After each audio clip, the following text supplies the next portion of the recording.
사법권 침해 논란의 소지가 있는 일 또 있습니다. 민주당 그중에서도 이른바 친명계 의원들을 중심으로 해서 현직 국회의원 87명이 이재명 대통령이 기소된 사건에 검찰의 공소 취소를 위해서 뭉쳐서 그야말로 메머드급의 모임을 출범시킨 겁니다. 그동안 민주당의 의원들이 개별적으로 대통령에 대한 공소 취소를 주장하긴 했죠. 그런데 이제 이 사안을 본격적으로 여당 의원 다수의 힘으로 공론화하겠다 이겁니다.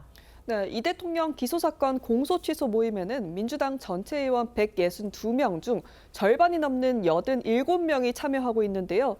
어제 기자회견을 열고 공식 출범을 알렸습니다. 아시다시피 이 대통령은 대장동과 성남FC, 불법 대북 송금 의혹 등과 관련해 총 12개 혐의, 8개 공소 사실로 5개의 재판을 받고 있죠. 현재는 대통령 임기 수행으로 재판이 모두 중단된 상태지만 여당의 공소 취소 모임은 여기서 한 발 더 나아가 검찰이 공소 자체를 취소해야 한다는 주장입니다. 검찰이 공소를 취소하면요, 법원은 더 이상 죄의 유무를 살피지 않고 공소 기각 결정을 내려서 재판 자체가 그걸로 종결됩니다. 결국 공소 취소, 사실상 피고인들에게 무죄나 마찬가지의 혜택을 주는 것이기 때문에 검찰의 다른 어느 권한보다도 사법적으로 공정하고 또 엄정하게 결정되고 행사돼야 하는데요. 그런데도 여당은 다수의 힘으로 검찰을 압박하고 지금 몰아세우고 있는 겁니다.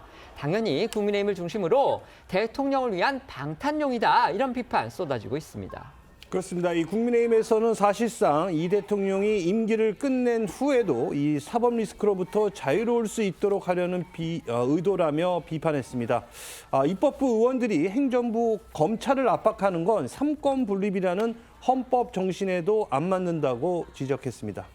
하지만 이 공소 취소 모임 상임대표를 맡고 있는 박성준 의원은 윤석열 정권에서 이재명 대통령을 제거하기 위해서 검찰을 도구화했다며 그것을 바로잡는 일을 국회가 해야 한다고 주장했습니다. 또 이 대통령의 대장동 사건 이 변호사 출신으로 모임 간사를 맡고 있는 이건태 의원은 전 국민이 투표해서 국가 원수를 정했는데 국가와 행정부를 대표하는 국가 원수가 사법부에 발목 잡혀 있는 행태가 오히려 삼권 분립에 맞지 않는 것이다라는 주장을 내놓기도 했습니다. 또 대통령이 되기 전 기소가 됐더라도 당선되는 순간 이 공소 취소되는 것이 헌법 논리에 맞다면서 공소 취소를 하고 나서 이 대통령이 퇴임한 다음에 행정부가 필요하다고 생각하면 그때 다시 기소하면 된다는 게 이 기본 원리라고 주장했습니다. 친명계라고 분류되는, 물론 이제 민주당 의원님들은 그 부분에 대해서 다 부정을 하지만요. 어쨌든 언론이 그렇게 분류를 하는 것 같습니다.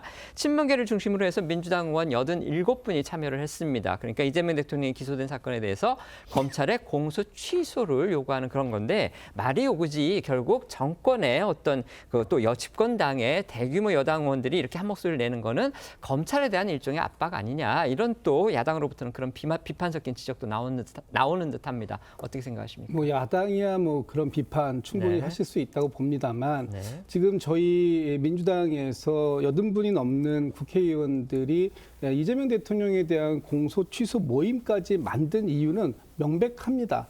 윤석열 정권의 정치 검찰로부터 이 공소권을 가지고 있는 그 검찰이 결국은 대통령에 대해서 정치 보복용 기소를 한 것이다. 그리고 그것을 통해서 지금도 계속해서 이 국정에 발목 잡기를 하려고 하는 거 아니냐, 이런 시각들이 분명하게 존재하는 것이고요. 우리 헌법에서 대통령의 직을 보호하는 헌법 84조의 그 명확한 규정이 있음에도 불구하고 국민의힘이나 야당에서 또 일부 또 그 언론에서 대통령직에 대한 이 안정성을 해하는 그런 주장들이 계속해서 이루어지고 있기 때문에 원천적으로 무리하게 기소가 있었다면 이 부분에 대해서 검찰이 결자 해지하는 것이 맞지 않느냐라는 주장을 하고 있는 것입니다.